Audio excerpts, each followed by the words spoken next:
Welcome everybody. We are here in the beautiful island of Sardinia, and I have with me here for quite a few weeks now Gemma, who is our recreational program director. So she is dealing with recreation classes and development of recreation instructors. And I think she is one of the most active instructors who are actually teaching beginners. And today we would like to discuss a little bit about how GUE approaches teaching beginners, why it is rewarding, why it is difficult, but on the other hand, why we believe that it's extremely rewarding, and then actually we can change how people are being taught to scuba dive. So I would like to start with my own story a little bit here, where in my previous life I was teaching at the university. And one of the most frustrating things that I always experienced was that my students who came to the university to my lessons, 80% of them have not been interested because they just were there because they needed to be there. So at a certain point when I decided, okay, I like teaching, but I like to teach people who are interested in what I want to teach, I decided to become a scuba diving instructor, because then most of the time we are having people who are really interested to learn. So from my perspective, our responsibility as an instructor, especially if we are talking about beginners, is to notice that passion that they have, the curiosity that they bring, and move it forward. And unfortunately, what I have seen with my experience teaching in the Red Sea for a very long time, that passion is very often extinguished by the way people are being trained. So now, let's discuss a little bit in a series of talks what makes our training of recreational divers different, and how, as an organization, we should really promote it, because the future of the organization and the future of scuba diving is the new divers that are coming, and not the technical divers that are already trained and they know where they would like to go. So Gemma, the first question would be, what do you think, or from your perspective, because we have recently even done here an IE for recreational instructor while teaching an open water class, which was quite unique. To two real students. To two real students who never dived before. So how do you start? Because our way of teaching differs a little bit. So how do you start? What is most important thing in the beginning to do with the students? So I think right at the beginning that people are they have fears, they have anxiety, everything is very, very new. So our role is to get them to be as comfortable and confident as possible as early as possible. Because as we probably learned to dive, you go underwater, you do the skills, and then you go off and you kind of start exploring, which can be overwhelming when you're dealing with new environments, new equipment, new ways of communicating with people. So a lot of the time now, we're looking at introducing skills in a step-by-step process to be more encouraging, to be less overwhelming for people, but still incorporate the GUE stance of having people in trim and neutrally buoyant right from the start. And so to start with that, we go all the way back before we even get people into scuba gear. We get them in masks, fins, snorkels, and then we just get them to be comfortable on the surface of the water. So in the kind of trim position with their feet as they're supposed to be, and we can get them to be breathing through their mouths, which helps us as instructors learn what people's anxieties and fears are. Are they scared of having their face in the water? Are they overwhelmed by just being in a new environment? Can we get them as comfortable as possible there with minimal additional equipment? And we can even start getting them comfortable with breathing through their mouths, getting them to be able to empty water out of their mask, all before we ever put them into equipment. And then after that, there's always this fear when you go out into the sea of currents and will the water move me around? So if we can train people to kick first, so that if I want to go from A to B, that I'm able to do this, I don't feel like the water is moving me around, which can be terrifying when you're new, that we spend that time at the beginning getting people comfortable with kicking. And surprisingly, I guess, a lot of the open water people adapt really quickly to flutter kicks, which people find surprising. And the frog kick takes a little bit longer to pick up, but they're also pretty good at going backwards quite early on, which is going to help us when we get in the water, because they can start to use that so that they're not coming at you, not going forwards, to try it-ish to stay still. And even before we got people into gear, we've got them looking at teamwork, we've got them being comfortable with the body position, get them with the head up, get them being able to do some of the skills that we're going to want them to do in scuba gear later. So basically, we are, because I have a similar experience, but I call it a little bit different. So we are allowing them to be in control of themselves. Yes. So they are not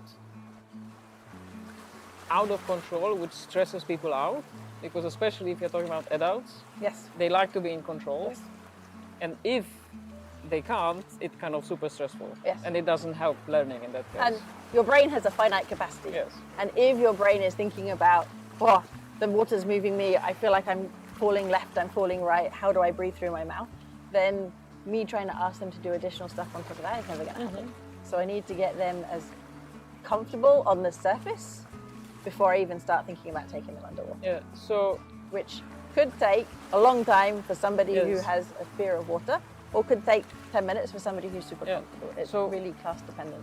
So how quickly, because now from a perspective of an educator, you have a list of skills that you have to do during the class, and then you need to give them a certain set of skills before they start doing more complex things. So how soon you would introduce that? Because from my perspective, I remember teaching for different agencies as well.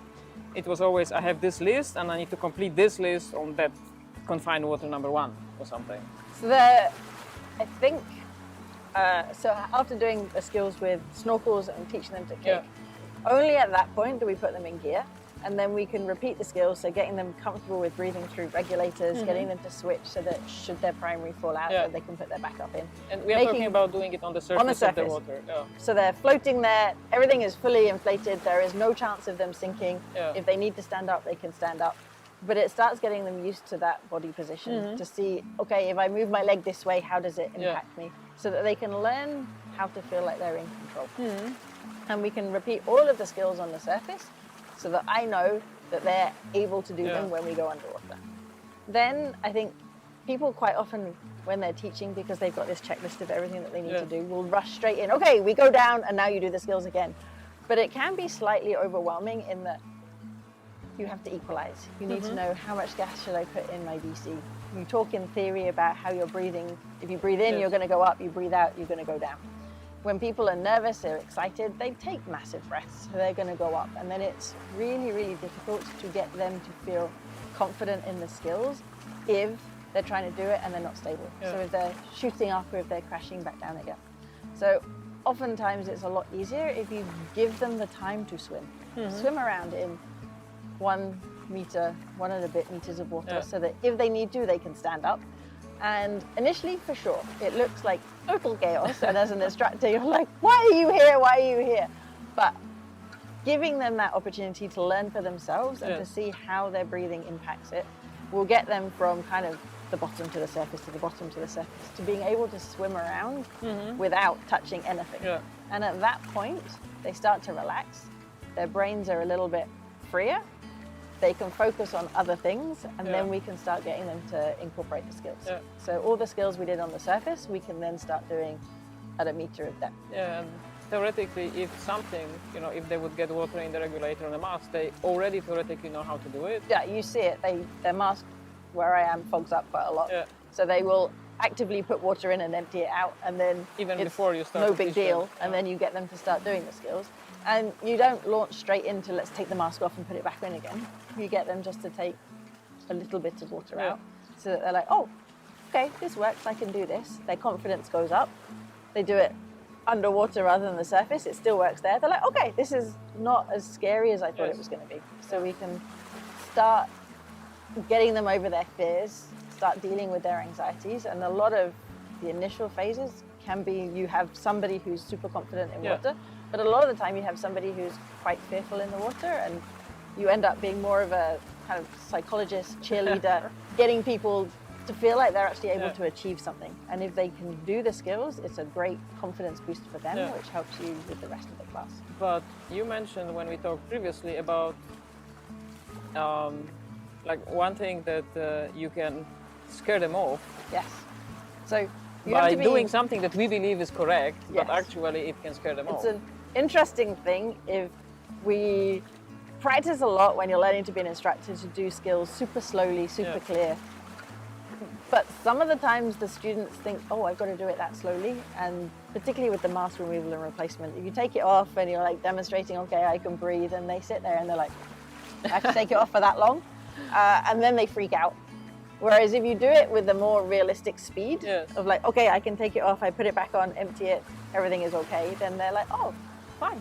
And Yeah. then as they get more confident with it, sure, they can take it off Yeah, for yeah, yeah. longer. The no mask swim, which is towards the end of the confined sessions, Then it's not a problem. they're okay. But there was another interesting thing that you said that Language. language. So Yeah. if you say something is easy, then it might create even more anxiety that we would think of. And it's, again, an interesting one from dealing with people that you're like, okay, it's really easy. You just take your mask off and put it back on again. The moment someone struggles with it, they're like, Yes. oh, you told me this was easy and I find it hard. And then their confidence goes and they're not Yeah. going to try it. So being very mindful of the words you use with trying to describe the Yeah. skills, again, will benefit the students. So there are some things that are for us a little bit contradictory. Yeah. So not doing it too slow, not to scare them off, not telling them that it's easy, because actually for them it's not easy and they feel intimidated by the fact that it's not as easy. And And let them fail a little bit Yes. and practice on their own. And I know when I started, I was very much, when you teach in a swimming pool, when there's other people watching, Yeah. you want everyone to be very good from the start, but that's not going to happen. Yeah. And you need to let them experience or play with the equipment themselves. Find out what happens when you add too much gas. Yes. Find out what happens when you dump too much gas in a relatively safe environment, so that by the time you get them to the sea, Yeah. they're okay. They know what they're doing. It's not perfect, but they're in control. Yeah. And that makes a huge difference to their confidence, and also makes a lot easier on the instructor, because as you start descending to deeper depths, the students are there with Yeah. you. Yeah. The next thing that we would like to chat now is it more difficult to teach a GUE open water class than a class in a different agency? And I have been teaching for years in a different agency before, and I think the biggest open water class that I ever did myself was 6 students. And I can tell that I will never do it again. It was a challenging class. I mean, the people enjoyed that, they dived after that, but I think I managed to do that because I could sit them on the bottom and they didn't escape the moment that they went underwater. But this is actually not the way people dive, because we do not kneel on the bottom to do skills, yes? So I did have once a student that wanted to do a rescue class and become an instructor, but was not able to do anything without kneeling, which was a little bit scary, because there is not always a place where you can kneel, yes? So Yeah, and I remember guiding a diver who had water in her mask and she needed to empty it out. And I was like, just empty it. And she's like, no, no. And we had to swim around until we could find a sandy patch for her to kneel down to empty the water back out again. yeah, And so, I mean, there's a lot of debate about the primacy, and if you learn on your knees, can you then convert to being neutral buoyant Yes. all of the time? But you see it quite a lot when you're teaching fundamentals classes, for example. So people who have learned on their knees kind of instinctively will still Yes. attempt to kneel down Yes. when doing skills, when or you go stretch off them trim out. significantly. They will go yes. off trim. And the only way that you can get people stable kneeling on the bottom is when you overweight them. Yeah, And then you learn this feeling that, okay, if anything happens, I just sink. And people build up that confidence and they associate that with how they're supposed to dive. so And then when you get them properly weighted and they're neutral, and then they start to freak out because they're like, I breathe in, I go up, I breathe out, I come back down again. So you do have to kind of unlearn stuff Yeah. if you've learned on your knees. So it depends on where you want to do this unlearning. Or can we get people to learn to that feeling of neutral buoyancy right from the start, where they know nothing else, and then we start teaching that so that that just becomes their normal. One of the nicest ones, and I would mention this a lot, is I taught a girl, Rec 1, then we had this underwater proposal, and I was like, oh, what's going to happen? Is she going to float up? Is she going to sink down? Buoyancy, perfect. Trim, perfect. You could see she was excited because her feet did this. Yes. And you're like, oh, actually, it makes a massive difference with what you learn first, and that's what you default to. It's great for the students. Yes. Really, really tough initially on the instructor. Because People are learning. So you'll have one person who takes a giant breath and they're going up. You have somebody else who's dumped too much and they go back down again. And then if you're teaching 3 people, you might have one that is like drifting off. Yeah. So being able to control 3 people when you're not having people kneeling on the bottom is super tough. physically demanding Yes. in that you have to be the ninja in the water to go around and herd people together, but also mentally tough because you have to be there to offer advice on should you add gas, should you dump gas, Yes. how does your body position your head, whatever it is that's affecting the people, and you have 3 people looking at you all wanting advice to try and get to be Yes. as stable as possible. So those first few sessions in the water, it's like chaos. You are herding cats, Yes. trying to look after people in the water, get them to be in control, and it dramatically improves, Yes. or it improves quite quickly after that, so that by the end of it, they're all like, oh, am I in control? And you're like, you look pretty good. You are. And there was a girl that I was teaching again, it was dive 3, and we were on a boat, and she back rolls in, and we come back up again, and the other people on the boat were like, oh, so how's your dive master training going? So she's like, oh, this is my 3rd dive of my life. So people are able to get really comfortable with the skills if they know nothing else. Yes. And they see you do it. They're like, okay, this is how everybody does it, so they copy it. Yeah. It makes your life a lot easier as the course progresses because they become a lot more comfortable, a lot more in control. And then I think it's easier for you as an instructor to have people or students who are in control themselves. Yes. Because you can rely on them being where you ask them to be. Yes. To Not a at the certain beginning. extent. Not at the towards the beginning, end. of course. For Towards sure. the end. And you start off in your confined sessions, Yes. and people are like, oh, can you really learn buoyancy control in 2 meters of water? It's challenging, but you ask somebody, okay, let's go up and we stop at 1. They're Yes. pretty well able to do that. And you know that you can stop at 1, that when we go deeper into the sea, for sure, they're able to pay attention and they know when to dump gas, they know what they need to do to be able to stop at various depths, which the first dive used to be terrifying. It's like people would dump gas, they would be overweighted, they would sink really fast, or you'd have somebody on the surface who's having equalizing issues. When you've taught somebody in the pool who has that awareness and that level of control, everyone goes down together. Somebody has equalizing issues, we can all wait. You, as an instructor, have lost that stress of that separation on that first dive, which makes life a lot nicer. Yeah, so I like what you said before, that if we do it properly from the beginning, they will not have the feeling that the natural state underwater is being negatively buoyant. Because what we see very often on the next level classes, let's call it fundamentals or the new class performance diver, people always tend to be slightly negatively buoyant because they're so used to it from previous training. And it they have a doesn't really... fear of shooting up. Yes. The one thing that they will remember from the theory is they cannot go up too fast. So they make themselves negative so that they will sink, which is also really, not great. Yeah, which doesn't really help them. So it's a lot of time spent retuning people's brains as to what that feeling should be like in the water. Whereas if somebody learns it right from the start, they just accept that this is what it's supposed to do. And so as an instructor who is deciding to teach open water, which is super rewarding, because I have done it a few times, teaching GUE class, and the outcome is like, wow.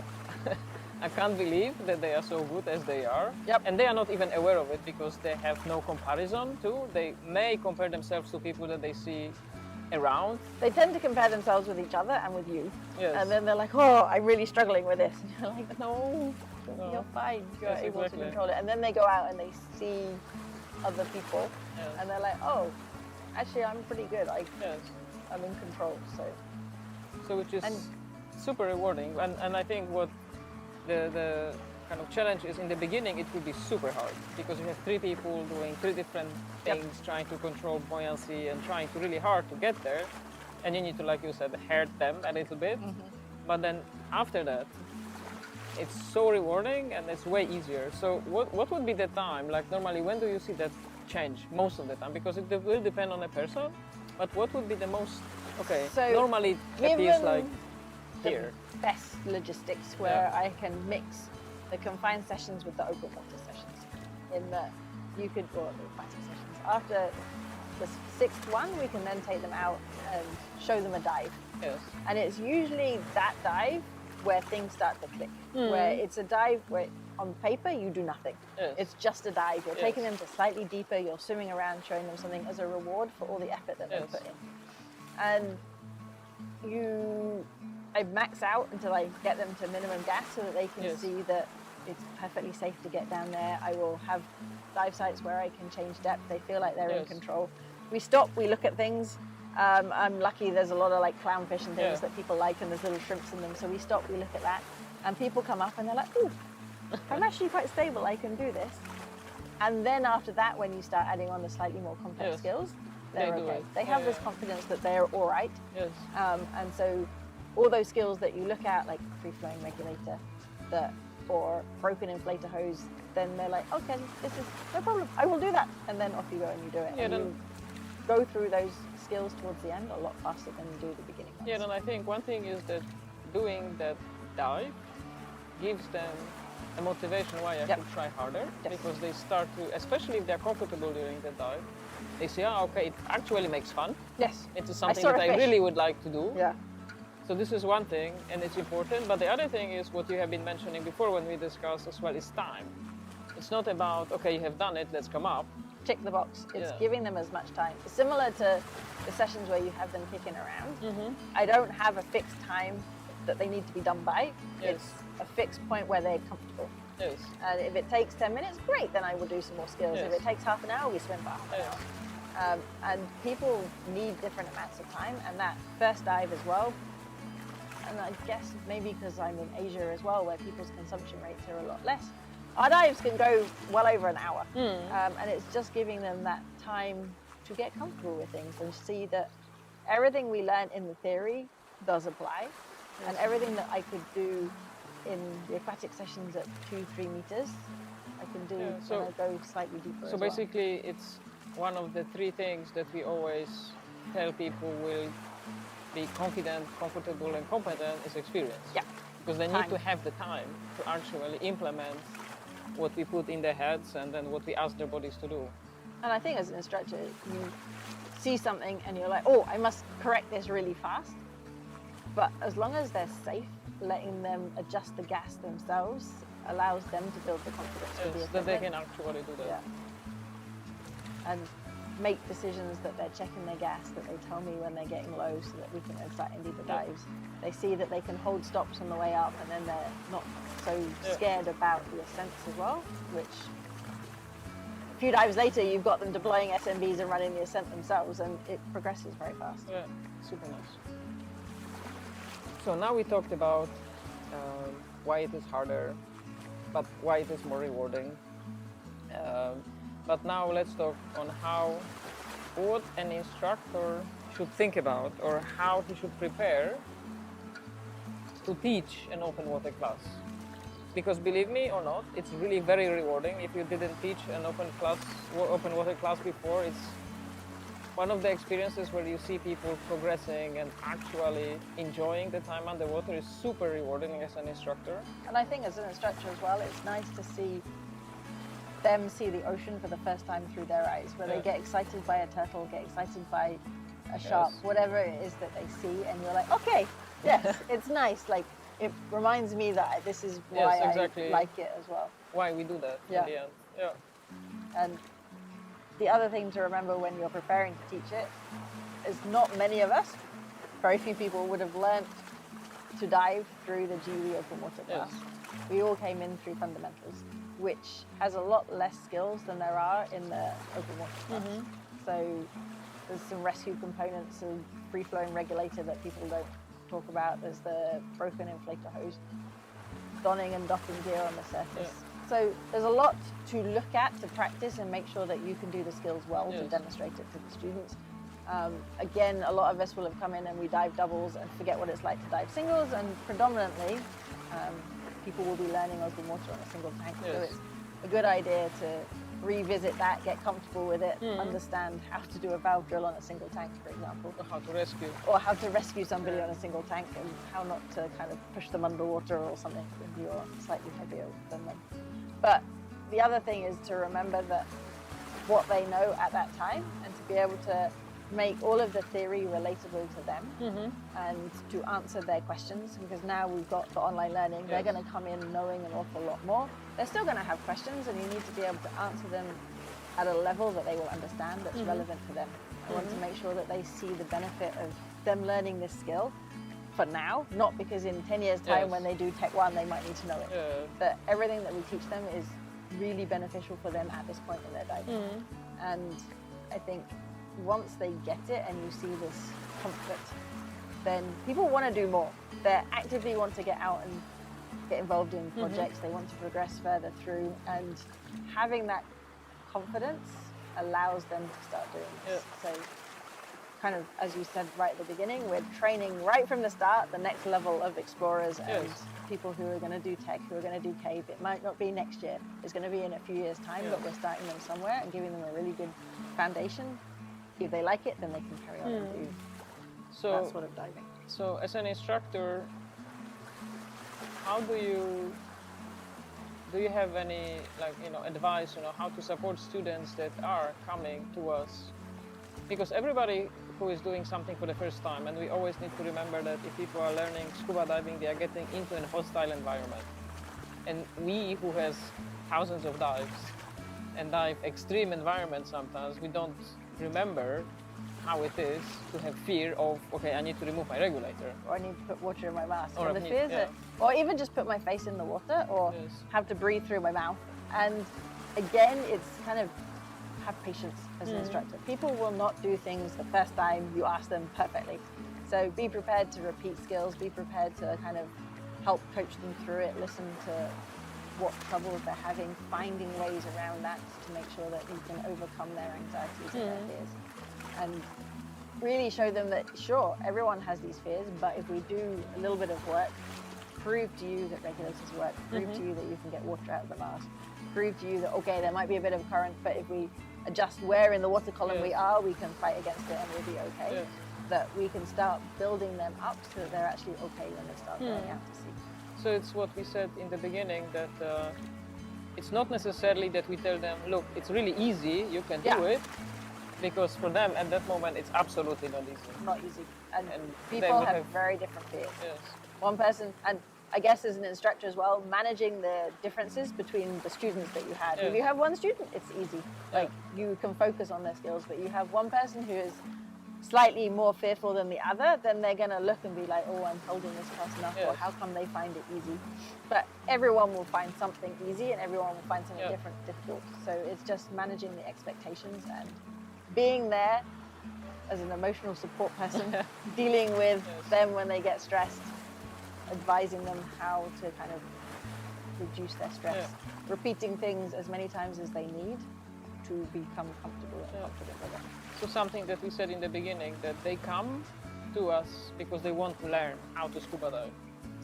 Yes, we cannot, or we should not, and hopefully we will not, discourage them from doing it, because we are here, because we want to share that passion that we have, and to involve them into way more adventurous life than they might be having at the moment. And I guess as well, like when you talk about equalizing, a lot of the time when we go down, kind of you can automatically equalize. You don't look like you're doing anything, and they will look at you and be like, but you're not equalizing. You're like, well, I am, you just can't see me doing it. So now, like, you overly exaggerate everything so that they can see that you're doing it. So they're like, okay, this is perfectly normal, this is what I should be feeling.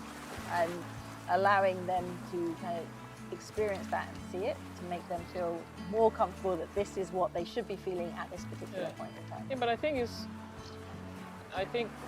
it's super valuable that instructors I mean, of course there will be some people who don't want to teach beginners because it's a quite hard work. It's a different approach, but I think it's way of teaching, right? It's extremely rewarding, but it's at the same time very challenging. Yes. And it's a nice challenge to actually bring somebody from zero not having an understanding on what's going on into somebody who is actually loving the sport or the activity and they are really passionate. And I think one of the things from observing the IE that is underappreciated is how difficult that first descent is. Even though we're going like a meter, is getting two people who have never been underwater before to go underwater comfortably and in control. Yes. And so working on that and knowing how you would help somebody to get underwater can, again, make or break that session by either adding to or diminishing their fear. So thank you very much for that chat. You're welcome. We will come back with some other topics because we will be discussing as well the first-hand experience of a freshly minted instructor who did an IE teaching actual open water class. We will be talking more about rescue and why it is beneficial to teach it, as well with some people who did it, why it is fun to teach. So thank you very much for this time, and we will see you soon. Thank you.